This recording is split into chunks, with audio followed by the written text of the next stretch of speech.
Good morning friends. और royal एबीपीबी group के session में आप लोग का स्वागत है। और आज का सेशन जो है हमारे एक बहुत खास लीडर सूरत से बिलोंग करते हैं, मिसेस सरिता बैद, और जो कि स्टार डायरेक्टर हैं। और उनका टॉपिक है आज का वेस्टेज इज माय प्रेस्टीज। तो इस टॉपिक पर वो आज हमें बताने वाले हैं।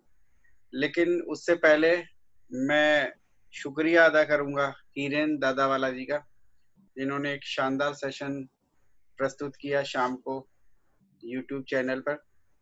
तो काफ़ी कुछ नई चीज़ें हमें सीखने को मिली उनसे।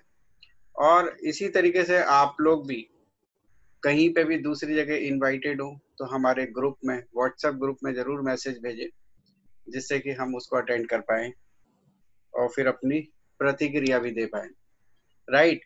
तो आज के सेशन को स्टार्ट करने से पहले मैं कुछ नाम लूँगा कि वो लोग अभी तक वैसे ज़्यादा लोग नहीं आए हैं, लेकिन फिर भी जो लोग भी आते जा रहे हैं तो एक बार ध्यान रखिएगा। मिसेस चंदा भूरा, जो कि हैदराबाद से बिलोंग करती हैं। प्रिया सुराना, जो कि जयपुर से बिलोंग करते हैं। और पारुल मिश्रा जी, जो कि इंदौर से हैं। तो जो है आपके ये है। और निधि जैन, जो कि सूरत से, और प्रिया शाह, ये लोग को मैं बाद में प्रीति जैन भी है। प्रीति जैन भी हैं। निधि जैन, प्रिया शाह नो डाउट प्रिया शाह तो है ही जी। तो प्रीति जैन भी हैं और प्रिया शाह हैं। तो एक लिस्ट है लंबी आपकी, जिस लिस्ट में आपके फैंस हैं जो लास्ट में आपके बारे में जरूर बोलेंगे। तो होपफुली मैं चाहूंगा ये सेशन बहुत बढ़िया होगा। तो अभी और देर नहीं करते हुए हम आज के सेशन की शुरुआत करते हैं। ध्यान रखिएगा, आज सेशन के बाद में कुछ इम्पोर्टेंट अनाउंसमेंट भी होने वाला है, तो प्लीज जल्दी से लेफ्ट नहीं करना है। सेशन के बाद वो इम्पोर्टेंट अनाउंसमेंट जरूर सुन के जाइएगा। तो ओवर टू सरिता जी, आप शुरू कर सकते हैं। Thank you sir. मैं बीच में प्रॉब्लम नहीं आया उसके लिए अपना वीडियो स्टॉप कर देती हूँ, ताकि प्रेजेंटेशन बिना किसी प्रॉब्लम के आगे चलती रहे बराबर से। जी जी। तो हाँ, थैंक यू जी।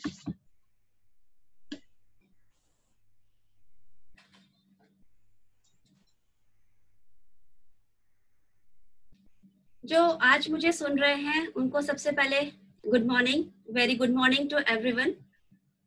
मैं बहुत बहुत आभारी हूँ प्रतिभा जी की, जिनकी वजह से मुझे वेस्टेज जैसा प्लेटफॉर्म मिला और आज मैं इस मुकाम तक पहुंच पाई हूँ।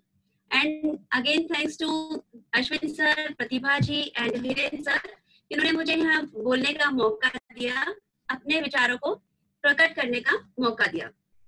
ऑलमोस्ट 1 महीने से ऊपर हो गया है हम जूम पर अलग अलग सेशन सुन रहे हैं। इतने अच्छे अच्छे स्पीकर्स एंड लीडर्स यहाँ आए, जिन्होंने अपने एक्सपीरियंसेस एंड लर्निंग हमारे साथ शेयर की, और हमें बहुत सारा इंस्पिरेशन और मोटिवेशन भी मिला। मैं पूरी कोशिश करूंगी कि मैं अपनी बात आप सबके साथ में अच्छे से शेयर कर पाऊँ।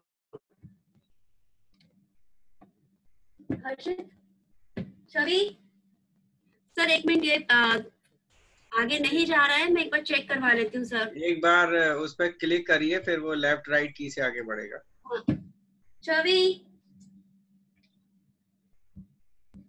सर 1 मिनट, हाँ चालू रखिएगा सर। जी जी जी। आगे नहीं जा रहा है, इसको करना है।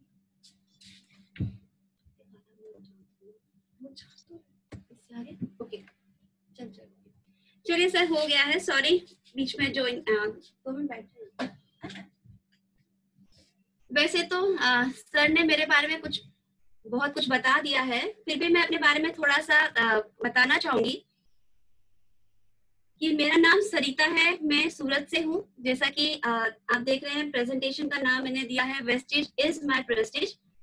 तो जैसे यहाँ दिख रहा है कि कैसे वेस्टेज मेरी प्रेस्टीज बन गई है आज, जहाँ मैंने मेहनत से व प्रतिभा जी के सपोर्ट से एक मुकाम तक पहुंचने की कोशिश की है, और आज मैं वेस्टेज को अपना प्रेस्टीज बढ़ाने वाला प्लेटफॉर्म मानती हूँ। थोड़ा सा अपने बारे में यहाँ बताना चाहूंगी कि वेस्टेज ज्वाइन करने से पहले मैं डायमंड ज्वेलरी का बिजनेस कर रही थी, और अभी भी कर रही हूँ। मेरा एक शोरूम है सूरत में, और यहाँ पे आपको दिख रहा होगा कि मेरा नाम ऋतु बैद लिखा हुआ है, क्योंकि ऑलमोस्ट सारे जने मुझे ऋतु के नाम से जानते हैं, क्योंकि मेरा ये पेट नेम है, इसलिए मैंने इस प्रेजेंटेशन में अपना नाम भी ऋतु ही रखा है। और मैं अपना बिजनेस जर्नी का बिजनेस बहुत अच्छे से हैंडल कर रही हूँ। इट मीन्स फाइनेंशियली मैं एकदम स्टेबल थी, तो भी मैंने वेस्टिज क्यों ज्वाइन किया और इसे अपना पार्ट ऑफ लाइफ भी बनाया। हर व्यक्ति के जीवन में ऐसी चीजें होती है जिससे उसके जीवन में एक नया मोड़ आता है, कुछ नया सीखने करने को मिलता है और उससे उसको आत्मसंतुष्टि यानी सेटिस्फेक्शन भी मिलती है। यह सारी चीजें मैं आगे अपने प्रेजेंटेशन में कवर करूंगी कि कैसे मैंने ओवरऑल जर्नी में एक प्रेस्टीज वेस्टिज के थ्रू हासिल किया है। आज से 2.5 साल पहले मेरी लाइफ में एक टर्निंग पॉइंट आया था, जब मैं प्रतिभा जी से फर्स्ट टाइम मिली थी। उनकी फर्स्ट मीटिंग जो कि प्रोडक्ट्स के ऊपर थी, वह अटेंड की थी। मेरा पूरा ध्यान प्रतिभा जी पर ही था। उनके बोलने का स्टाइल, कन्विंसिंग पावर इतनी इफेक्टिव लगी कि मैंने वेस्टिज उस टाइम ज्वाइन कर लिया था। कई बार हम किसी की पर्सनैलिटी से इतना ज्यादा इंस्पायर हो जाते हैं कि उनका हर स्टाइल हमें अच्छा लगता है, और यही मेरे साथ हुआ प्रतिभा जी को लेकर। तो मेरा जो फर्स्ट टर्निंग पॉइंट आया था उनसे मिलने के बाद, मैं इंस्पायर हुई थी प्रतिभा जी से और मैंने वेस्टिज को ज्वाइन किया था। Then motivated by her explanation on Vestige business. Products तो मुझे पहले से ही पसंद थे और मैं पहले से यूज कर ही रही थी, पर बिजनेस पर मेरा कभी ध्यान ही नहीं गया था। पर प्रतिभा जी ने मुझे बिजनेस प्लान इतने अच्छे से एक्सप्लेन किया कि वेस्टिज को अपना साइड बिजनेस के तौर पर लेने का and second source of income बनाने का मैंने विचार किया, और यह मोटिवेशन मुझे मिला प्रतिभा जी से। और क्यों ना हो, प्रतिभा जी में प्रतिभा ही इतनी है, तो मेरे मन में सिर्फ एक ही विचार आया, yes I can do it. Next, it changed my course of life. How? So Vestige में आने के बाद मेरी जिंदगी में एक बहुत बड़ा बदलाव आया, मेरे रूटीन में, मेरी लाइफस्टाइल में, मेरी सोच में। पहले मैं होम मेकर थी, जो नो डाउट अपने आप में एक बहुत बड़ा काम है।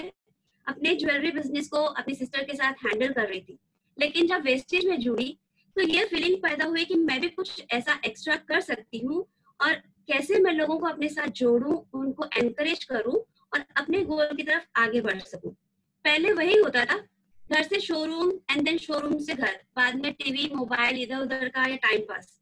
फिर वही टाइम मैंने दिया वेस्टिज को, जिसकी वजह से धीरे धीरे लोग मेरे साथ जुड़ने लगे और एक नेटवर्क बन गया। और यह सब हुआ मेरी लाइफस्टाइल चेंज करने से और मुझे अपने कंफर्ट जोन में से बाहर निकलने के कारण से। मेड मी थिंक बिगर। आदमी की सोच स्टार्टिंग में सीमित रहती है, जहां वह सोचता है कि जितना मिल रहा है लाइफ में बस वह सफिशिएंट है और वह उसे संतुष्ट है, तो क्यों मैं उसके ऊपर सोचूं या कुछ नया करने की कोशिश करूं। सेकेंडली, आदमी को खुद की क्षमता पर भी भरोसा नहीं होता कि वो जो कर रही है उससे एक्स्ट्रा वो कुछ कर पाएगी कि नहीं। वही मेरे साथ भी हुआ, पर जब हम अच्छे लोगों के संपर्क में आते हैं तो हमको लगता है कि जब आप वह कर सकते हैं तो हम क्यों नहीं। प्रतिभा जी से मिलने के बाद, उनके कॉन्फिडेंस दिलाने के बाद मुझे लगा क्यों नहीं मैं भी कुछ बड़ा करने की सोचूं, जिंदगी में एक परिवर्तन लाऊं और एक मुकाम हासिल करूं।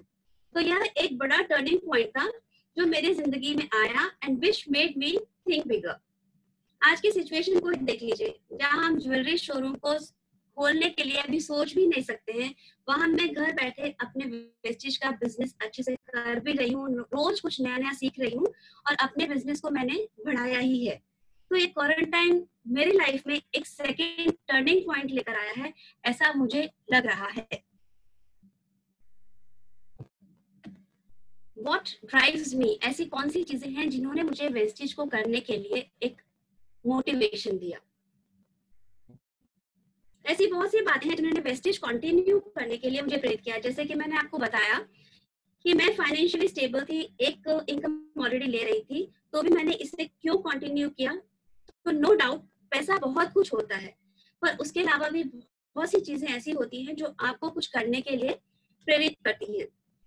यह सब बातें ये उनके ऊपर भी लागू होती हैं जो अपनी लाइफ में कुछ करना तो चाहते हैं, पर अपने कंफर्ट जोन से बाहर नहीं आ पाते और कुछ कर नहीं पाते। तो सबसे पहले मेरी प्रेरणा प्रतिभा जी ही थे। वह भी फाइनेंशियली स्टेबल थे और खुद के बलबूते पर कुछ करने की चाह उन्हें आगे लेकर आई। और यही बात मुझे हमेशा एनकरेज करती रही और मोटिवेट करती रही। फर्स्ट पॉइंट जो मुझे यहाँ पे लेके आया, जो मुझे यहाँ अच्छा लगा, वो था टू बी रिकॉग्नाइज्ड। आपको वेस्टेज के प्लेटफॉर्म पर एक रिकॉग्नाइजेशन मिलती है, एक नाम, एक फेम मिलता है। मुझे याद है जब मैं अहमदाबाद अवार्ड फंक्शन में गई थी, first time as a gold director जब मैंने अचीव किया था, एंड सेकंड जब स्टार डायरेक्टर और कार अचीवर के हिसाब से गई थी, तो जो खुशी मेरे चेहरे पर थी वह आप लास्ट में मेरे फोटोज में देख पाएंगे कि एक अलग ही फीलिंग रहती है।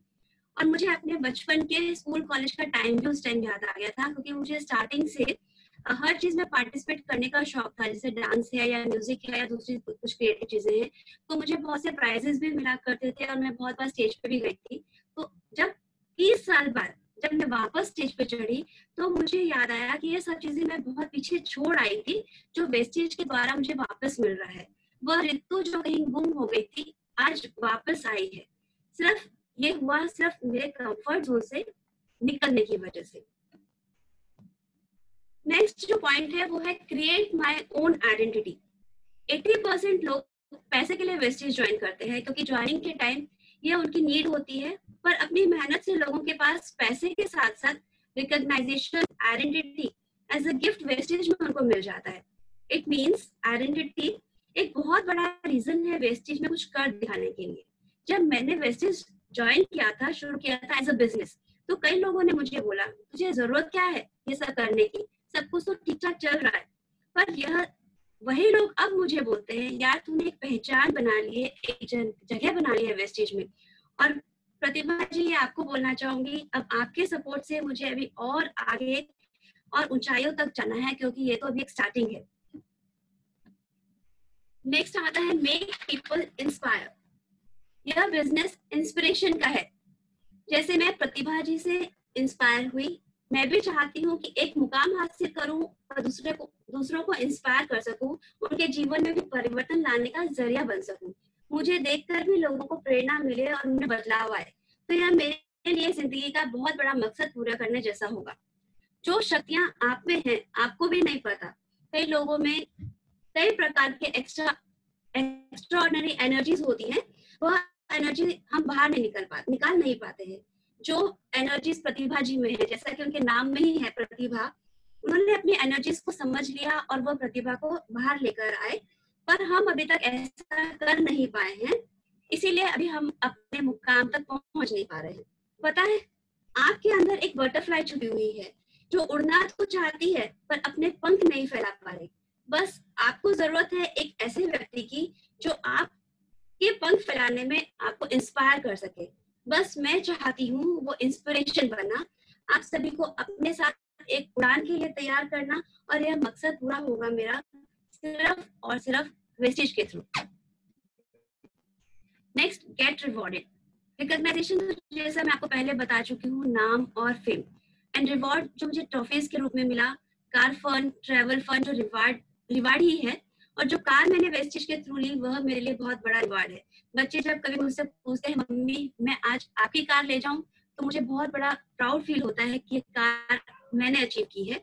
और जो एप्रिसिएशन आपको आपके हस्बैंड और बच्चों से मिलता है सब करने के बाद में, वह भी एक रिवार्ड का ही हिस्सा होता है। Create a separate income stream to support my family. मैं अपने फैमिली बिजनेस में एक इनकम ऑलरेडी ले रही थी, पर वह एक फैमिली बिजनेस है। वेस्टेज मैंने जो भी हासिल किया अपनी मेहनत से किया, और जिसे मैं कह सकती हूँ दिस इज माय इनकम। इसमें मैंने एक सेकंड इनकम जनरेट की। इनकम से एक बात याद आ रही है जो मैं यहाँ शेयर करना चाहती हूँ। मेरी डाउनलाइन जो अभी कुछ टाइम पहले ही मेरे साथ वेस्टेज में ज्वाइन हुई है, 2 महीने की इनकम, वेस्टेज की इनकम से उन्होंने अपने हस्बैंड को एक ट्राउजर गिफ्ट किया था, और उन्हें इतना अच्छा लग रहा था कि मैंने पहली बार अपनी इनकम से कुछ गिफ्ट अपने हस्बैंड को दिया है, और वो फीलिंग उन्होंने हम सबके साथ में भी शेयर की थी। जनरली क्या होता है, हस्बैंड की इनकम जो वो हमें खर्चे के लिए देते हैं, हम उनमें से ही कुछ सेविंग कर लेते हैं, बचा लेते हैं, और उसी सेविंग्स में से हम बर्थडे गिफ्ट्स हैं या फिर एनिवर्सरी गिफ्ट है या कुछ भी है दे देते हैं। पर ये सेविंग हमारे पास आई कहाँ से? तो मैं यही बोलना चाहूंगी कि आप वेस्टेज में आके अपना एक इनकम जनरेट कर सकते हैं जो आपके ही काम आएगा। मेरी बेटी को ट्रैकिंग का बहुत शौक है। वह हर 10 तारीख को मुझे बोलेगी कि मम्मी इस बार आपका पे आउट कितना है, मैं कहाँ का प्लान करूँ, मैं कहाँ जा सकती हूँ इस वाले इनकम से। तो मुझे बहुत खुशी होती है कि हाँ ठीक है, मेरी बेटी ने चाहे वो चीज मस्ती में बोली, पर मुझे बहुत अच्छा लगता है। Next, meet new people. नए लोगों से मिलने का मुझे हमेशा से इंटरेस्ट रहा है, जो वेस्टेज के थ्रू मेरा आज पूरा हो रहा है। रोज नए लोगों से मिलना होता है, उनकी प्रॉब्लम्स, उनके थॉट्स जो सब अलग अलग होते हैं, उनके साथ एक रिलेशन मेंटेन करना। कुछ जिंदगी में कुछ ऐसे पहलू हैं जहाँ नए लोग हमें एक नई पहचान और एक नई सीख भी देकर चले जाते हैं। यहाँ मैं एक बात बोलना चाहूंगी, नए लोगों से मिलने की बात करूं तो वेस्टेज के थ्रू मेरे कुछ ऐसे रिश्ते जुड़ गए हैं जो तारीफ के काबिल हैं। यहाँ मैं कुछ नाम लेना चाहूंगी, शायद मीटिंग में है भी। प्रिया शाह, विजल, अंजुम और मंजू जी, जो मेरी डाउनलाइंस नहीं है, फिर भी उनका सपोर्ट मेरी लाइफ में हमेशा रहा है, और यह सिर्फ और सिर्फ वेस्टेज फैमिली में ही पॉसिबल है। Thanks to Priya, Vijal and Anjum, जो तुमने मुझे हमेशा इतना सपोर्ट यहाँ पे दिया है। Next, learn new things. अभी हम क्या कर रहे हैं दोस्तों, लॉकडाउन चल रहा है और हमारा पूरा फोकस है लर्निंग, लर्निंग एंड लर्निंग। इन सब लर्निंग्स ने जिंदगी को देखने का जो नजरिया ही बदल दिया है। How to speak, how to behave, लोगों की परिस्थितियों को देखते हुए उनको समझाना, यह सब मैंने यहाँ आप सबसे ही सीखा है। और कहने का मतलब ये है कि बहुत सी चीजें, चाहे वो कंपनी के बारे में हो, चाहे प्रोडक्ट्स के बारे में हो, इंस्पिरेशन है, मोटिवेशन है, यह सब एक लर्निंग का ही पार्ट है। कभी कभी तो ऐसा लगता है कि जब हम किसी से मिलने जाते हैं और उनसे कुछ नया सीख के आते हैं, घर आके सोचते हैं गई तो मैं थी यार उसको कुछ सिखाने, और उससे कुछ नया सीख के आ गई हूँ। तो यहाँ पर हम जितने नए लोगों से मिलते हैं उतना ही हमें यहाँ पे ज्यादा सीखने को मिलता है, और यही जो सीखने की चाह है मुझे वेस्टेज में काम करने के लिए मोटिवेशन देती रहती है। और बिजनेस चाहे कोई भी हो फ्रेंड्स, लर्निंग हर फील्ड में जरूरी है। यहाँ पे मैं बताना चाहूंगी, जब हमने अपना डायमंड का बिजनेस आज से 15 साल पहले शुरू किया था, अपनी बहन के साथ में शुरू किया था मैंने, तो हमारे हस्बैंड का काम डायमंड्स का था, तो हमने सोचा चलो ज्वेलरी का काम शुरू करते हैं। तो हमने कुछ चीजें बनाई थी, रिंग्स वगैरह, और जैसा अभी हम वैसे में 1 to 1 करते हैं, वैसे ही हमने ज्वेलरी में भी 1 to 1 किया था, लोगों को दिखाने जाते थे।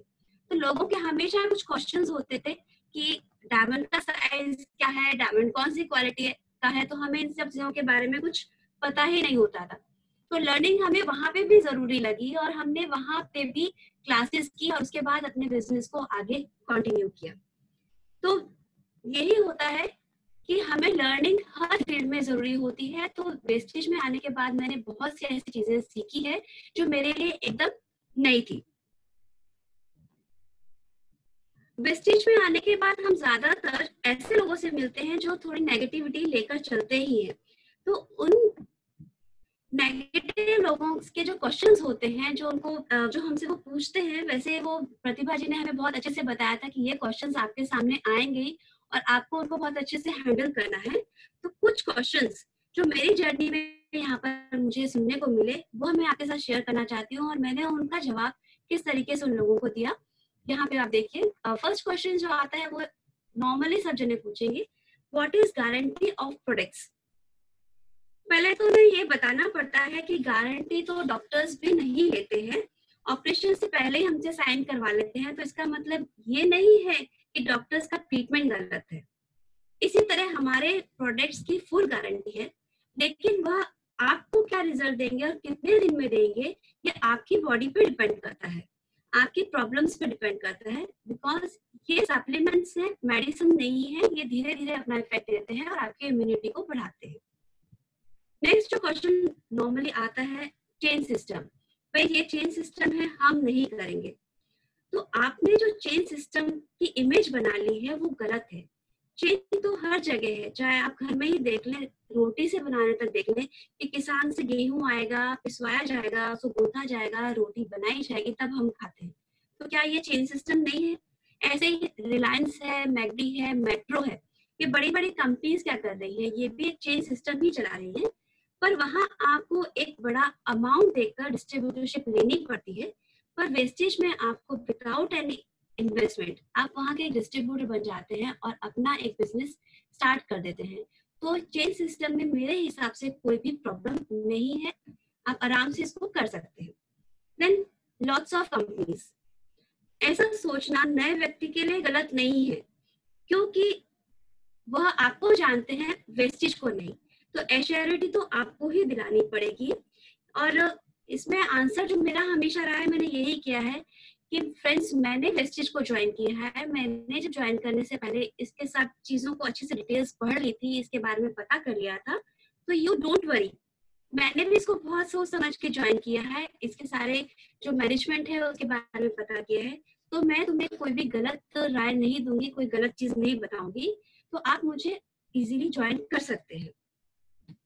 नेक्स्ट क्वेश्चन जो जनरल क्वेश्चन है, डॉक्टर से पूछ कर लेंगे भाई। जब हम बॉर्नवीटा, कॉम्प्लान और ग्लूकोन-डी ये सब चीजें अपने हिसाब से लेते हैं, डॉक्टर से नहीं पूछते, जबकि उसके ऊपर लिखा हुआ रहता है, तो यह भी तो सप्लीमेंट्स ही है, इनको भी डॉक्टर से पूछने की जरूरत नहीं है। ये सिर्फ आपके वेलनेस के लिए है। पर हाँ, अगर आपको कुछ ज्यादा प्रॉब्लम्स हैं या आप किसी बीमारी में है, तो आपको जरूर एक बार डॉक्टर से कंसल्ट कर लेना चाहिए। इसमें कोई प्रॉब्लम है ही नहीं कि हम अगर किसी बड़ी बीमारी में है तो हमें डॉक्टर से पूछना ही चाहिए। नेक्स्ट हमारे पास आता है प्रोडक्ट्स कॉस्टली है, तो मैं हमेशा यही बोलती हूँ, compare the price with the same quality. आप यहाँ के कॉस्मेटिक, वेस्टेज के कॉस्मेटिक्स को, लिपस्टिक को या किसी भी दूसरे प्रोडक्ट को 100 रुपए वाली चीज से कंपेयर करेंगे, 100 वाली लिपस्टिक से कंपेयर करेंगे, तो भाई क्वालिटी तो आप चेक कीजिए। आप कोई ब्रांडेड कंपनी से कंपेयर करें तो आपको पता चलेगा कि वेस्टेज के प्रोडक्ट्स हाई क्वालिटी, लो रेंज, लो प्राइस के हैं।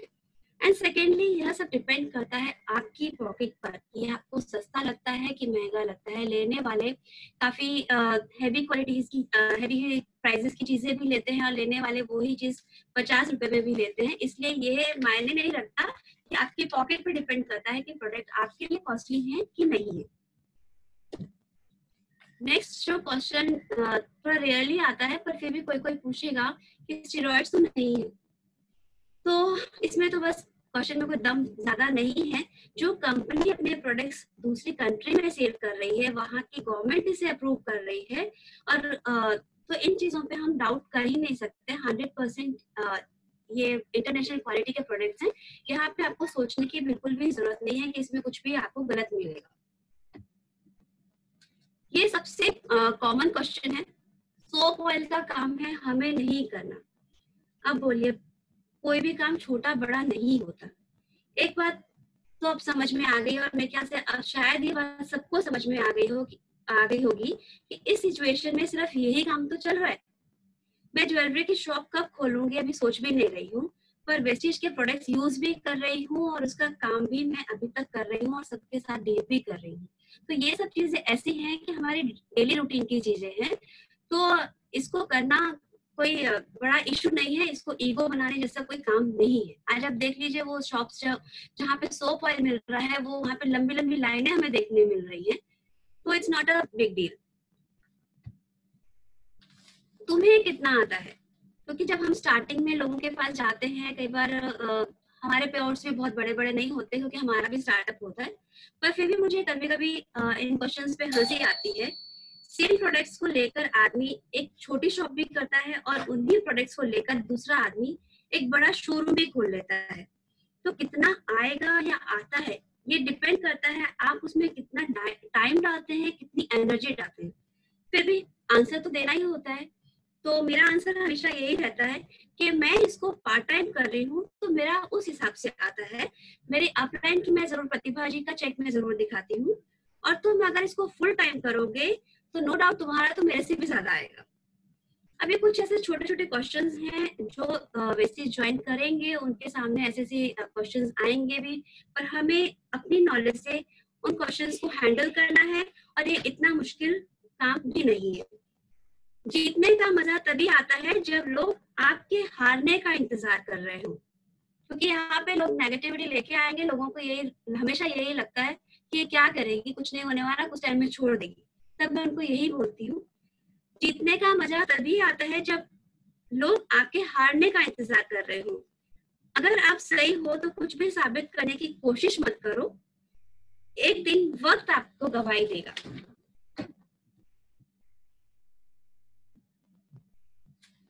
वेस्टेज की जर्नी में मैंने बहुत से एक्सपीरियंसेस किए हैं जो और बहुत सी बातों को सीखा है जो मैं आपके साथ शेयर करना चाहूंगी। सबसे पहला पॉइंट आता है life can start at 50 also. ज्यादातर लोगों को यही लगता है कि अब इस उम्र में नया स्टार्टअप क्या करेंगे, पर ऐसा नहीं है। मैंने भी जब वेस्टेज को ज्वाइन किया था, ये मेरा एक सेकंड स्टार्टअप था, तो मैं भी 47-48 में थी और मैंने उस टाइम नहीं सोचा, ये सेकंड स्टार्टअप था जबकि मैं ऑलरेडी एक बिजनेस कर रही थी, तो भी मैंने इसको ज्वाइन किया था। एज तो सिर्फ एक नंबर है। हम पूरी जिंदगी अपने घर के सेटअप में लगा देते हैं, घर को सेट करने में लगा देते हैं, और लोगों के नॉर्मली यही होता है, बच्चे अभी छोटे हैं, उनकी पढ़ाई है, अभी हमारे पर बहुत सारी जिम्मेदारियां हैं, हमारे पास टाइम नहीं है, अभी हम नहीं कर पाएंगे, हम ये सब चीजें सेट नहीं कर पाएंगे। पर एक समय बाद जब हमारे बच्चे अपनी जिंदगी शुरू कर देते हैं, बड़े हो जाते हैं, उनकी अपनी प्रायोरिटीज हो जाती हैं और उनकी अपनी लाइफ हो जाती है, तब हमारे पास कोई पर्पस ही नहीं रह जाता। तो जब जागो तब सवेरा। अभी भी अपनी जिंदगी का एक गोल बनाइए। Wastage is the best platform. यहाँ आप कोई भी एज में इसको आप ज्वाइन कर सकते हैं, जब बिना इन्वेस्टमेंट हम अपने टाइम का यूटिलाइज करके एक नई शुरुआत कर सकते हैं और अपनी लाइफ को आगे अच्छे सेटल कर सकते हैं। Education is not the only criteria to succeed. यह क्लियर है कि सिर्फ एजुकेशन आपको सफलता नहीं दिलाती, आपका डेडिकेशन, मेहनत, कॉन्फिडेंस और टाइम ही आपको इस बिजनेस में सफलता दिलाता है।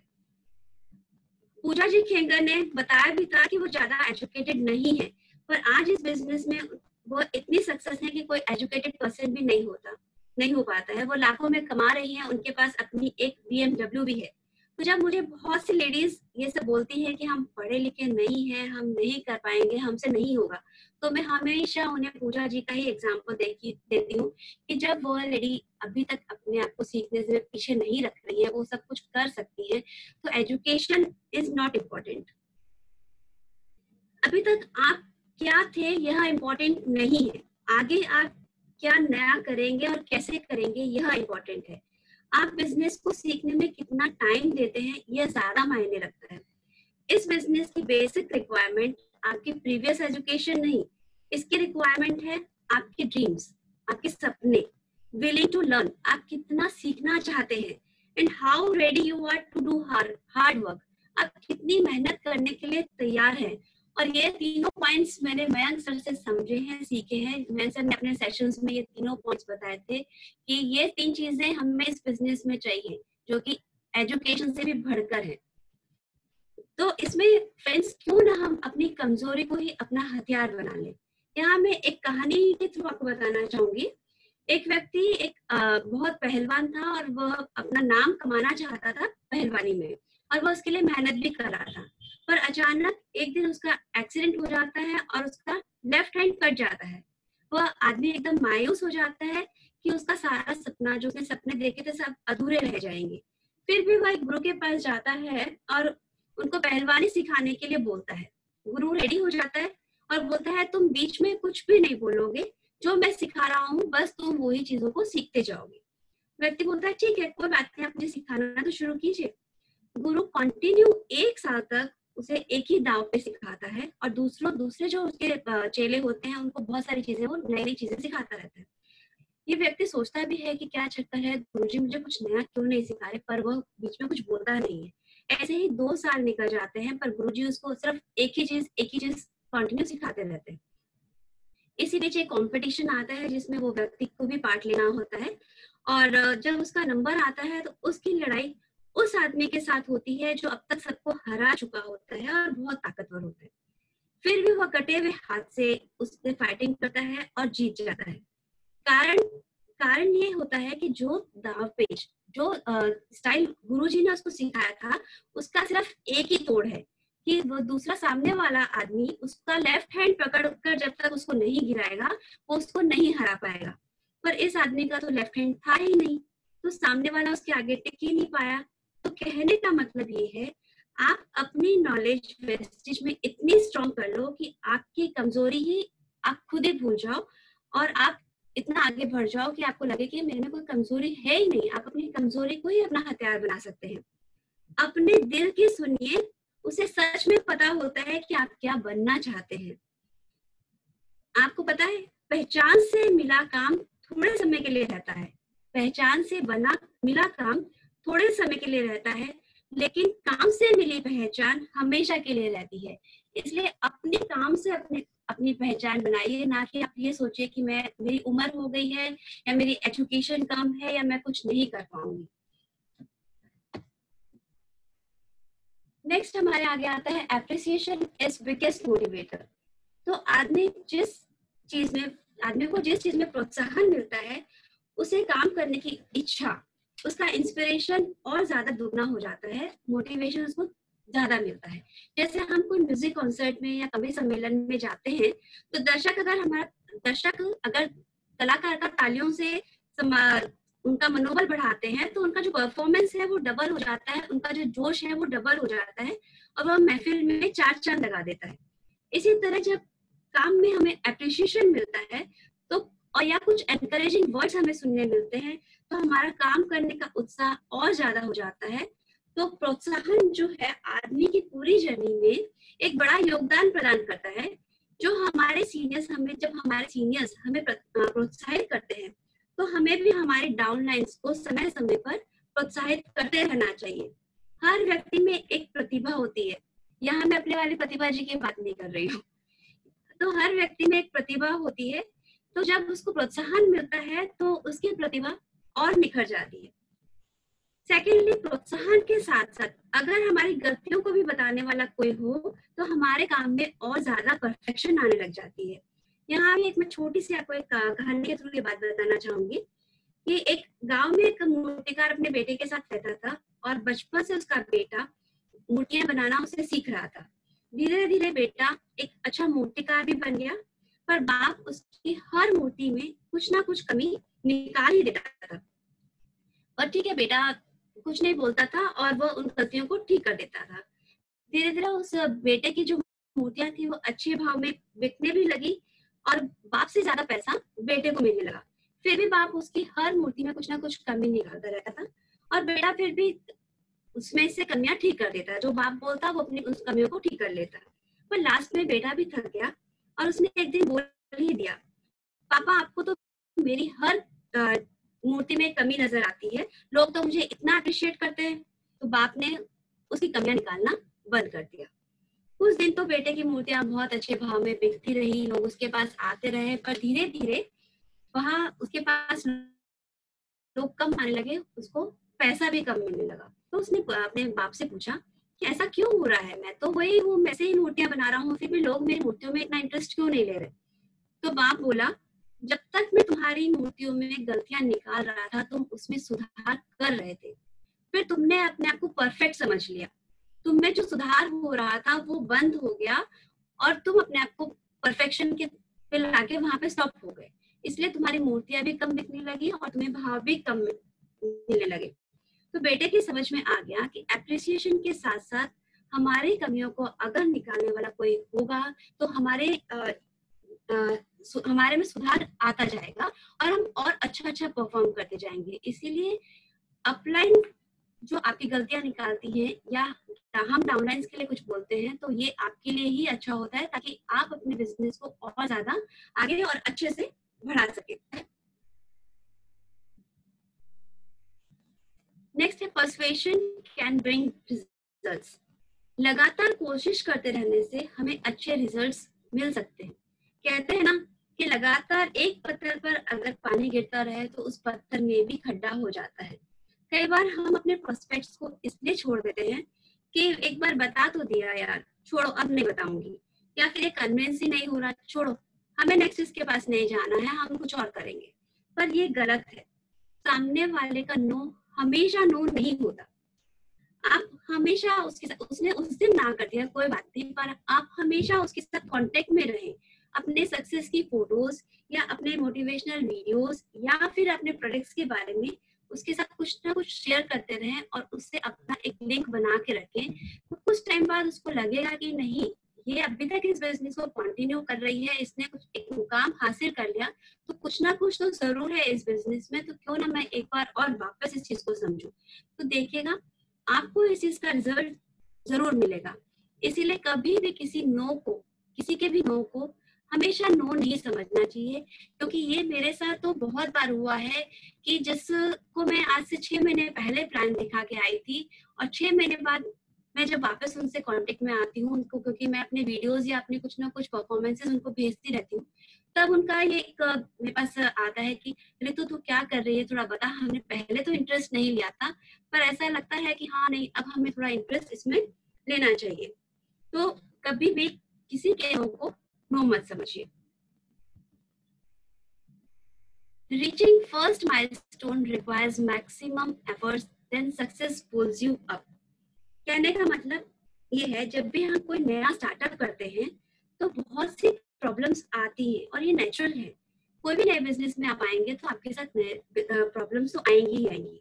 आप अभी नए हो इस फील्ड में और आपको बहुत ज्यादा नॉलेज भी नहीं है, तो फर्स्ट लेवल तक आने के लिए आपको बहुत एफर्ट्स, मेहनत की जरूरत होती है।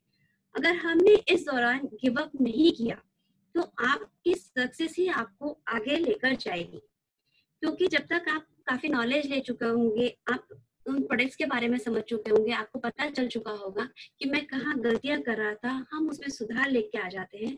तो जब हमारा स्टार्टिंग होता है तो हमें बहुत से एफर्ट्स, प्रॉब्लम्स आती हैं, वो अगर हम हैंडल कर लेते हैं तो नो डाउट सक्सेस आपको 101% मिलेगी। स्टार्टिंग के फर्स्ट ईयर, पहला साल जो हमारा होता है वो हमारे लिए बहुत इंपॉर्टेंट होता है। यहाँ हमने अगर पेशेंस रख ली, हमने यहाँ तक अगर उसको गिव अप नहीं किया तो सक्सेस आपकी है। बट यहाँ पे बट आता है कि बट होता क्या है, क्या हम पेशेंस रख पाते हैं? क्या हम हमेशा ये सोचते हैं कि नहीं अभी हम और थोड़ा सा काम करें? Patience is the key to success. ये तो सबको पता है कि patience is the key to success, सफलता की पूंजी है। आपको मेंटली प्रिपेयर होकर यहाँ पर आना पड़ेगा कि आपको यहाँ पर अपने 3 से 5 साल प्रॉपरली देने हैं। आप ही बताइए, जो बच्चा डॉक्टर की पढ़ाई स्टार्ट करता है तो वो क्या मेंटली प्रिपेयर नहीं होता कि मुझे यहाँ पे 8 साल देने पड़ेंगे, उसके बाद ही मुझे रिजल्ट मिलेगा। सीए में भी कभी 3 से 5 साल लग जाते हैं, कितना पैसा हमारा लग जाता है, फिर भी सीए के जब एग्जाम क्लियर नहीं होती तो हम नेक्स्ट अटेम्प्ट के लिए रेडी होते हैं। मतलब फेलियर के बाद भी हमें पेशेंस है कि हमें नेक्स्ट अटेम्प्ट देना है, नेक्स्ट, उसके बाद नेक्स्ट। ऐसा मैंने कई बार देखा है कि 3-4 अटेम्प्ट सीए में कंटिन्यू होते चले जाते हैं पर हमारा पेशेंस वहां खत्म नहीं होता, क्योंकि हम मेंटली प्रिपेयर हैं कि हमें ये सीए पूरा करना ही है। पर यहाँ क्या हो जाता है, वही सीए का बंदा अगर नेटवर्क मार्केटिंग में आता है तो 3 महीने में ही उसकी पेशेंस खत्म हो जाती है। 3 महीने होते नहीं है, यहाँ पे आउट नहीं आया, तो जब आप उसमें इतना पेशेंस रख सकते हैं तो यहाँ पे भी आप सोचिए 3 महीने में आप कुछ बहुत एक्स्ट्राऑर्डिनरी नहीं कर लेंगे, यहाँ पे भी आपको मेहनत तो करनी ही पड़ेगी। और ये इसका कारण क्या होता है, क्योंकि लोगों के पास नेटवर्किंग की खाली इंफॉर्मेशन होती है, नॉलेज नहीं होती, और कई बार तो इंफॉर्मेशन भी रॉन्ग होती है। आप ही बताइए, क्या दिल का डॉक्टर घुटने का प्रॉपर इलाज कर पाएगा? नहीं, क्योंकि उसको पूरी बॉडी की इंफॉर्मेशन तो है पर नॉलेज उसको सिर्फ एक पार्ट की है, वो है हार्ट। तो वो 100% सक्सेस उस हार्ट के इलाज में ही कर पाएगा, ना कि वो घुटने के इलाज में। तो आपको भी 100% सक्सेस के लिए सिर्फ इंफॉर्मेशन काफी नहीं है, नॉलेज और पेशेंस की भी बहुत ज्यादा जरूरत है। Remain connected with upline as well as downline. ये बिजनेस जैसा कि आप सब जानते हैं कि अकेले का नहीं है। जब आप इस बिजनेस को ज्वाइन करते हैं तो आपको इसके बारे में ज्यादा नहीं मालूम होता। आपको हर समय अपने अपलाइन जो आपको इस बिजनेस में लेकर आई है उनसे कनेक्टेड रहना पड़ेगा। मैं चाहे पहले से ही बिजनेस कर रही थी पर वो एक ट्रेडिशनल बिजनेस था, और ट्रेडिशनल बिजनेस और नेटवर्किंग में बहुत फर्क है। यह सब सारी चीजें मैंने प्रतिभा जी से धीरे धीरे सीखी और समझी कि मुझे यहाँ पर प्रोडक्ट सेल नहीं करने हैं, कि जो मैं पहले बिजनेस में कर रही थी कि मुझे अपने प्रोडक्ट्स को ही सेल करना था। यहाँ मुझे एक नेटवर्क बनाना है। और मान लीजिए मेरा नेटवर्क अब बन भी गया है, मैं भी अब एक अपलाइन बन गई हूँ।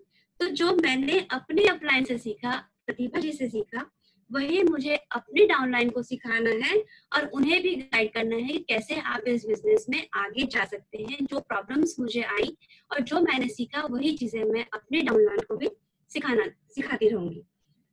अब एक बात बताइए, अगर आपको बॉम्बे जाना है और आपको सही ट्रैक नहीं पता कि आप क्या करेंगे?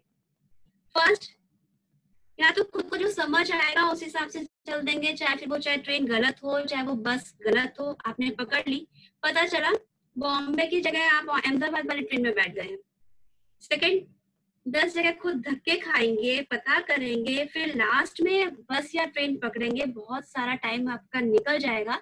आप बॉम्बे तो पहुंच जाएंगे, पर जहाँ 4 घंटे लगते हैं वहां आपको 8 घंटे लग जाएंगे, क्योंकि आपका जो ट्रैक था वो सही नहीं था। थर्ड आता है, आप जो ऑलरेडी बॉम्बे जाकर आ चुका है, अभी भी जाकर आया, सीधा उससे पूछेंगे कि भाई आप कौन सी ट्रेन आपने पकड़ी थी, और आप उसी ट्रेन को पकड़ के, फास्ट ट्रेन पकड़ के बॉम्बे पहुंच जाएंगे। तो बस हमारी अपलाइन बिजनेस का सफर तय कर चुकी है, वेस्टेज बिजनेस का सफर तय कर चुकी है, उन्होंने वो रास्ता क्रॉस कर लिया है। तो उन्हीं से हमें इस रास्ते को समझना है कि क्या क्या प्रॉब्लम्स इस जगह आती हैं और हमें उनको कैसे सॉल्व करना है।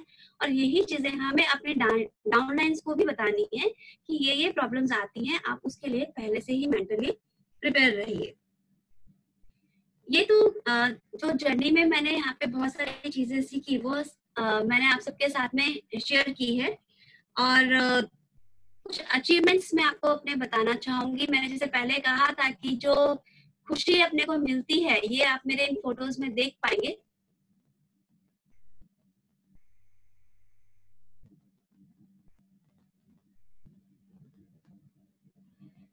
ये हमने जो मैंने कार अचीव की थी उसकी चाबी मेरे हाथ में है। आप देख सकते हैं कि कितनी खुशी मेरे चेहरे पे है और क्या फीलिंग्स मुझे यहाँ पे हो रही है। सेकेंड, जब मैंने दीपक सर से गाड़ी की चाबी ली थी, यहाँ मेरी गाड़ी है और उसके साथ मेरी फोटो भी है। तो कितना अच्छा लगता है जब हम कुछ अचीव करते हैं यहाँ आके। एंड थर्ड, ये जब हमने स्टेज पर अपनी ट्रॉफी ली थी। तो ये कुछ अचीवमेंट्स हैं जो मैंने आपके साथ में शेयर किए। अब सर, मेरा जो प्रेजेंटेशन है यहाँ पे खत्म होता है। मैं चाहती हूँ कि अब जो लॉकडाउन में मैंने सीखा है उस पर इम्प्लीमेंट करूं, ताकि वेस्टेज को मेरे लिए और प्रेस्टिजियस बना सकूं और मेरी टीम में सब लोगों का ये लोगो बन जाए, उनकी ये टैगलाइन बन जाए, make prestige your wastage your prestige too. Thanks. हाँ, thanks Pratibha ji and thanks Ashwin sir, Hiren sir, सबका मैं थैंक्स बोलना चाहूंगी, जिनसे मैंने यहाँ पे बहुत कुछ सीखा है इस लॉकडाउन के दौरान। और मैं सर के लिए बात बोलना चाहूंगी कि अगर उनको याद होगा, दमन में जब हम गए थे तो ट्रेन में हम लोग यहाँ पे उनके साथ में ही थे। बाय द वे, हम एक ही डब्बे में साथ में बैठे थे और हमें पता चला कि हम सब वेस्टेज से जुड़े हुए हैं। तो उस टाइम पे हमने मयंक सर से बहुत कुछ सीखा था और वहाँ पे दमन में भी जाके हमने बहुत कुछ सीखा था। और अभी भी जो उन्होंने 5 सेशंस लिए हैं, बहुत बहुत ज्यादा सुपर्ब थे, मार्वलस थे। ऐसा लग रहा है कि जो 2.5 साल की जर्नी में नहीं सीख पाए वो 5 दिन में हमने यहाँ पे सीखा है। और उसका इम्प्लीमेंट लॉकडाउन खुलते ही हमें आगे अपनी लाइफ में करना है। और स्पेशली सरिता जी पिपलवा, पूजा जी, मनीषा जी, इन सब से हमें बहुत मोटिवेशन मिला और बहुत जिन्होंने जो अपने एक्सपीरियंसेस यहाँ पे शेयर किए वो बहुत ज्यादा हमारे लिए भी लर्निंग के लिए थे कि हम इसको आगे जो जो पॉइंट्स थे मैंने सारे कॉपी में नोट डाउन किए हैं। और अगर मयंक सर देख रहे हैं तो मैं यहाँ पे वो बुक भी लेके आई हूँ, मैं अपना वीडियो ऑन करती हूँ कि उनके कहने से कितना असर हुआ है। सर, ये बुक मैंने पढ़नी स्टार्ट कर दी है, ऑलमोस्ट कंप्लीट हो गई है। ये नाम आपने लिया था और ऑलरेडी ये बुक हमारे घर में थी, हमारे बच्चे पढ़ चुके थे, उन्होंने सारी बुक्स मुझे अंदर से निकाल के दी कि मम्मी हम कब से आपको बोल रहे हैं कि इन बुक्स को पढ़ो, पर आज तक मैंने सीरियसली लिया नहीं था और अब मैंने इनको पढ़ना शुरू किया है। तो यही होता है कुछ लोगों से, शायद हम इतने ज्यादा इंस्पायर हो जाते हैं, इतना ज्यादा उनकी बातें समझ में आ जाती है कि एक बार बोलते से ही उसी दिन वो, और वही टाइम था कि मैंने बच्चों को कहा था कि मुझे वो बुक्स निकाल के जो तुम्हारे पास है, जो तुम मुझे हमेशा बोलते रहते हो कि मुझे पढ़नी चाहिए, और मैं अब तक पढ़ नहीं रही थी, ये कुछ बुक्स हैं जो मैंने पढ़ना शुरू कर दिया है सर। Very good. और इस अच्छे प्रेजेंटेशन के बाद मैं चाहूंगा कि मयंक एक छोटी सी प्रतिक्रिया इस बुक के सामने जरूर दे दें। बहुत अच्छा लगा आपका देख के सरिता जी, और ये बुक मैंने नहीं पढ़ा अभी तक, आप जो पढ़ रहे हो बहुत अच्छी बात है, बुक स्टडी किया आपने। सर ये बच्चे बोल रहे हैं कि सबसे इजीएस्ट बुक है जो हमको आपको दे रहे हैं ताकि आप स्टार्टअप करो तो आपको ऐसा नहीं लगे कि आपने कोई टफ चीज ले ली है, तो सबसे इजी बुक है, आप इसे स्टार्ट कीजिए। तो वेरी ट्रू। और मैं सभी जो नए रीडर्स होते हैं उनसे मैं यही कहता हूँ कि जरूरी नहीं है कि आपको इंग्लिश की टफ बुक पढ़नी है, मोटिवेटिव बुक पढ़नी है, तो सबसे पतली बुक हो और गुजराती में हो, हिंदी में हो, वहीं से स्टार्ट करना है, हैबिट बिल्ड करनी है। हाँ जी सर सही है सर। और आपको सर याद होगा जब हम मिले थे वहां पे ट्रेन में, आप शायद मैंने बहुत ज्यादा क्वेश्चंस आपसे पुट किए थे। नहीं, याद है, और वो एक कॉन्सिडेंट ही था, एक किस्मत ही था। हाँ जी और जो बहुत से लोगों को पता नहीं होगा उस केस के बारे में, उस इंसिडेंट के बारे में बता दूं मैं कि मैं दमन जा रहा था और मेरी ट्रेन जो थी नागपुर से सूरत और फिर सूरत से वापी थी। और सूरत में जब हम बैठे थे तो इतनी बड़ी ट्रेन थी, लेकिन देखिए जिस बोगी में मैं आया और जस्ट सामने ही अंजुम मैम थी, आप थे, प्रिया मैम थी और 5-7 लोग थे। तो ये किस्मत थी जो हमें मिलाई थी वहां पे। और आज का सेशन आपने बहुत अच्छा लिया, मजा आ गया, काफी ज्यादा मैं डेवलपमेंट देखा हूँ तब में और अभी में आप में बहुत ज्यादा इंप्रूवमेंट देखने को मिला है, क्योंकि मैंने आपसे पहले की बात कर रखा है। लॉकडाउन के जो हमने सेशंस देखे ना, उसका थोड़ा सा असर है सर। बहुत सारा असर है, थोड़ा सा असर नहीं है, बहुत सारा असर है। और ये एक सबक उनके लिए है जो नहीं आ रहे हैं जूम पे। ये बहुत बड़ा सबक है आपको देख के। कल मैंने पिंटू जी को सुना, आज आपको सुना है, बहुत बड़ा इंप्रूवमेंट आप लोगों के बीच में आया, ये मैंने फील किया है। और आज का जो मुझे अच्छा पार्ट लगा, रिलेशन बिल्डिंग, जैसे आपने कहा कि आपके क्रॉस लाइन से बहुत अच्छे रिलेशन हैं, आपने नाम गिनाया, तो लिटरली ये होना बहुत जरूरी है। हम सोचते हैं क्रॉस लाइन से है तो क्रॉस है, बात नहीं करना है, ये रिलेशंस बिल्डिंग करने का बिजनेस है। यहाँ पे रिलेशंस बहुत मैटर करता है और ये भी एक स्किल है कि हमें कोई दूसरी टीम वाला चाह रहा है, पसंद कर रहा है, ये भी एक स्किल है। तो बहुत अच्छा लगा। और आपने पब्लिक कंसर्न एंड आंसर्स, बहुत मुझे मजा आ गया, बहुत अच्छा आपने जवाब दिया। और अपनी काम से अपनी पहचान बनाइए, बिल्कुल सही, वेरी गुड। आपका काम ही है जो आपको अलग करता है, वरना सारे एक से लगते हैं, बट आपका काम ही है जो आपको अलग बनाता है। और गलती निकालना, ये बहुत अच्छा पार्ट आपने टच किया कि कोई ना कोई गलती निकालने वाला रियली होना चाहिए, ये बहुत इंपॉर्टेंट है हमारे लिए। जब हम राइज होते हैं, जब हम आगे बढ़ते हैं ना, तो लगता है कि हमें सब कुछ आ रहा है और कहीं ना कहीं हमारे अंदर एक घमंड आ जाता है, एक एरोगेंसी आती है। और यदि मैं कोई मुझसे पूछे कि आपका सबसे बड़ा डर क्या है, आपका सबसे बड़ा खौफ क्या है इस लाइफ को लेके, तो एक ही जवाब है कि कभी भी मेरे अंदर धोखे से भी इतना सा भी ओवर कॉन्फिडेंस ना आ जाए, वो मात दे देता है। तो लिटरली आज के कंटेंट्स काफी डिफरेंट लगे, काफी अच्छे लगे, काफी न्यू लगे। और एक मेरा थोड़ा सा रिक्वेस्ट सभी से है कि मैं देख रहा था ये अश्विनी सर और हेन सर जो कर रहे हैं, ये सबके बस की बात नहीं है कि आपको इकट्ठा करके 9 बजे यहाँ पे लेके आए, और ना ही आसान बात होती है स्पीकर्स के लिए। ऋतु मैम ने इतना अच्छा बोला, तो प्लीज थोड़ा सा, मैं देख रहा था कुछ लोग सो गए थे, कुछ लोग लेटे हुए थे। ये आप सीखने के लिए आए हैं, संगीत सुनने के लिए नहीं आए, जैसे मैं हर बार कहता हूँ, हमें सीखना है, सीखेंगे तो ही आगे बढ़ेंगे। लेट के, सो के, तकिया लगा के नहीं काम चलने वाला, स्ट्रेट बैठिए, सुनिए। ऋतु जी, आपके लिए एक बात मैं और कहूंगा। हाँ जी सर। मुझे आप ऋतु नाम से ही जानता था आपको मैं, और ऋतु आपका निकनेम है, राइट? हाँ जी, निकनेम है सरिता सर, खाली कागजों में नाम है सरिता, कोई जानता नहीं है मुझे इस नाम से। आपका निकनेम है ऋतु, इस नाम से आप फेमस है, राइट? सोनू शर्मा जी का नाम जो सोनू है ना, वो भी निकनेम है, उनका रियल नेम नहीं है। सोनू शर्मा का निकनेम है सोनू। तो आप बहुत आगे जाने वाली हैं। नाम पता ही नहीं है।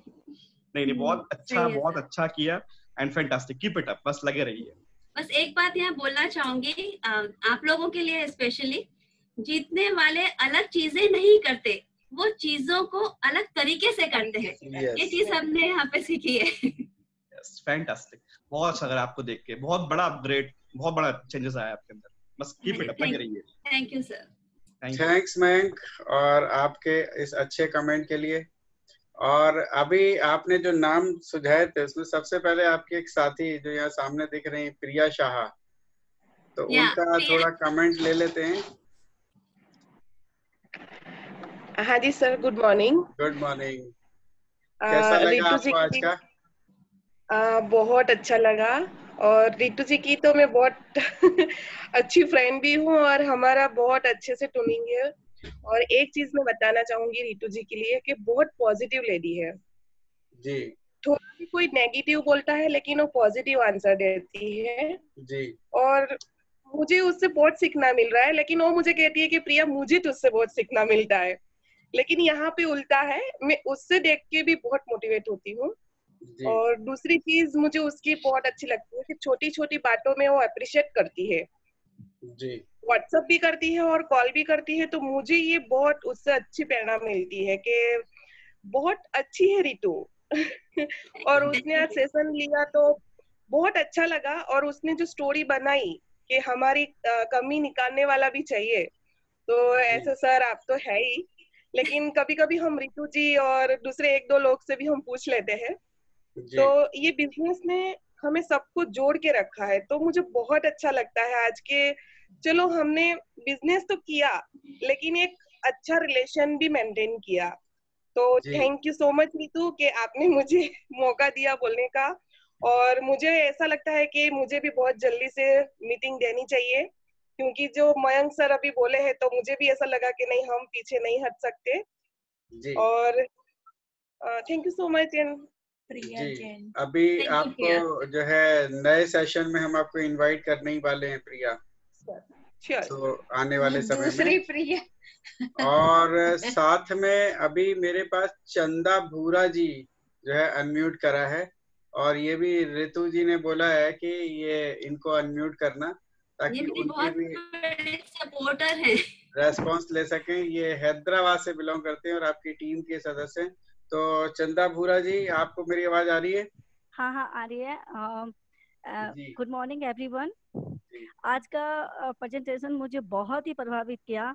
हर पॉइंट रितु जी के बहुत टची थे, जो सीधे लगे एकदम।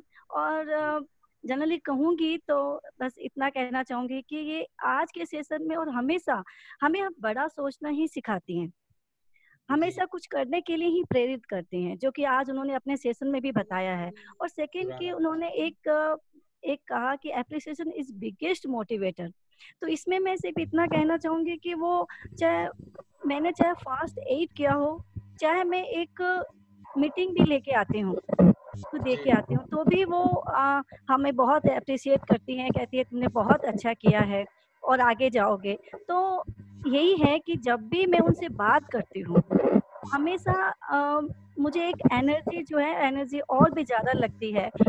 और हमेशा रितु जी तैयार रहती है कुछ सिखाने के लिए या कुछ भी, चाहे सुबह हो शाम हो, चाहे हम रात को भी फ़ोन करते हैं तो घंटों बात कर लेती हैं। कभी भी मैंने ये नहीं उनके सुना कि नहीं अभी नहीं, अभी मैं बहुत बिजी हूँ या बाद में करूँगी। नहीं, हमेशा यही कहती हैं कि ठीक है आपकी प्रॉब्लम बताइए। तो मैं ये कहना चाहूँगी कि एज अ अपलाइन जो वो कहती हैं, एज अ अपलाइन वो बहुत अच्छी हैं और हमें बहुत कुछ सिखाती हैं, बहुत मतलब हर जगह वो हमें रास्ता दिखाती है। और उनके आज एक बात बहुत लगी है, काम से अपनी पहचान बनाइए। तो सच में आज यही कहूँगी कि आज भी हम भी यही चाहते हैं कि हम अपने काम से अपनी एक पहचान बनाएं।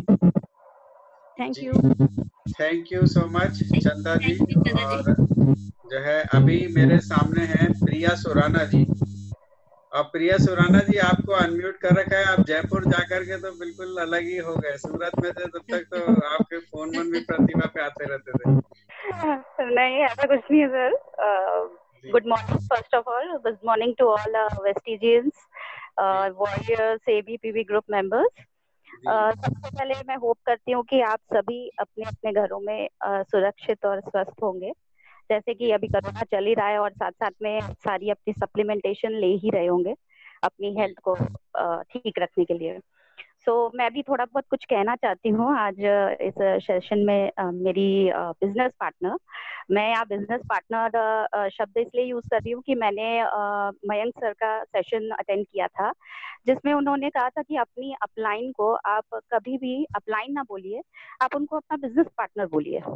मुझे वो लाइन बहुत अच्छी लगी थी कि really it really puts impact on the people to whom you approach when you say मेरी बिजनेस पार्टनर है। जैसे कि प्रतिभा जी मेरी आइडल है। प्रतिभा जी का मैं बताती हूँ कि मेरी बिजनेस पार्टनर ने ये गाड़ी अचीव करी, इतने ट्रिप्स अचीव किए हैं। मेरी बिजनेस पार्टनर रितु जी हैं, उन्होंने गाड़ी अचीव करी है, उनके जो भी अचीवमेंट्स है। तो आप जब बिजनेस पार्टनर बोलते हैं तो उसका इम्पैक्ट अलग होता है। इस बिजनेस में आपके जो बिजनेस पार्टनर्स होते हैं, थोड़ा सा मैं टाइम लेना चाहूंगी क्योंकि मैंने सोचा कि इसके माध्यम से मैं कुछ बोल पाऊँ। तो आपको आपकी हमेशा हेल्प करने के लिए तैयार होते हैं, आपके जितने भी बिजनेस पार्टनर्स होते हैं। जैसे कि मैं अपनी अगर स्टोरी शेयर करूँ तो रितु जी और प्रतिभा जी, ये दोनों मेरे बिजनेस पार्टनर्स है और इन लोगों ने हमेशा हमेशा मेरी हेल्प करी और एनी टाइम वो लोग रेडी रहते थे मेरी हेल्प करने के लिए। जब भी स्टार्टिंग के टाइम पर जब मैंने ज्वाइन किया था तब लोगों को मैं कई बार ऐसा होता था कि मैं 10-10 बार फोन कर लेती, अरे रितु दीदी बताओ ना ये सप्लीमेंट किसको देते हैं, प्रतिभा जी बताइए ना ये प्रॉब्लम के लिए क्या सप्लीमेंट यूज होता है। तो उन लोगों ने कभी भी नेवर ऐसा शो किया हो कि इरिटेट कितना बार बोलती है, कितना बोलती है, कितना बार फोन करती है, बट नेवर। और उन्होंने हमेशा पेशेंटली पोलाइटली मुझे आंसर दिया और मुझे सारे मेरे क्वेश्चंस के आंसर सॉल्व किए और मुझे हेल्प करी। तो मैं यही कहना चाहती हूँ कि जैसे कि अभी मैं सूरत से जयपुर शिफ्ट हो गई हूँ, आप जानते हैं। तो सूरत से जयपुर शिफ्ट होने के बाद में मेरी जो टीम है, मेरे जितने भी बिजनेस पार्टनर्स हैं जो मेरे नीचे काम कर रहे हैं, वो उन सबको हैंडल आपकी रितु जी कर रही हैं और बहुत अच्छे से कर रही हैं। उसके लिए बहुत थैंकफुल हूँ उनको कि वो सारी टीम को देख रही हैं, मेरा काम आगे बढ़ाने में मेरा हेल्प कर रही हैं। सेकेंडली वेस्टीज बिजनेस के बारे में थोड़ा सा बोलना चाहूंगी। वेस्टीज बिजनेस फ्रेंड्स वो पौधा है जिसे आप अपनी मेहनत, ईमानदारी और डेडिकेशन के साथ जितना भी सींचेंगे वो आपको आगे जाकर आपको इतने मीठे फल देगा जिसकी आपने कल्पना ही नहीं की होगी। और आगे जाकर आपके जितने भी ड्रीम है, अभी इस सेशन में जितने भी न्यू ज्वाइनिंग मेंबर्स हैं, मैं उनसे कहना चाहती हूँ कि आपने जो बिजनेस चुना है वो राइट बिजनेस चुना है और आपके ड्रीम्स जो कि आप लेकर आए हैं इस बिजनेस में, उन ड्रीम्स और आपके बीच में जो फासला है वो बहुत ही जल्दी कम होगा। आप बहुत जल्दी अपने सपनों को अचीव कर पाएंगे। और मोस्ट इम्पॉर्टेंट थिंग, आप लोग you are in the secure hands, you are in the safe hands. आप सब जितने भी लोग हैं, आपके साथ इतने अच्छे लीडर्स हैं हमारे जो अभी ऑनलाइन आपको सेशंस देके इतना जानकारी दे रहे हैं, तो आपको बिल्कुल भी टेंशन लेने की जरूरत नहीं है, आगे बढ़िए। और मैं अपना I will stop my words with the tagline Vestige is my Prestige.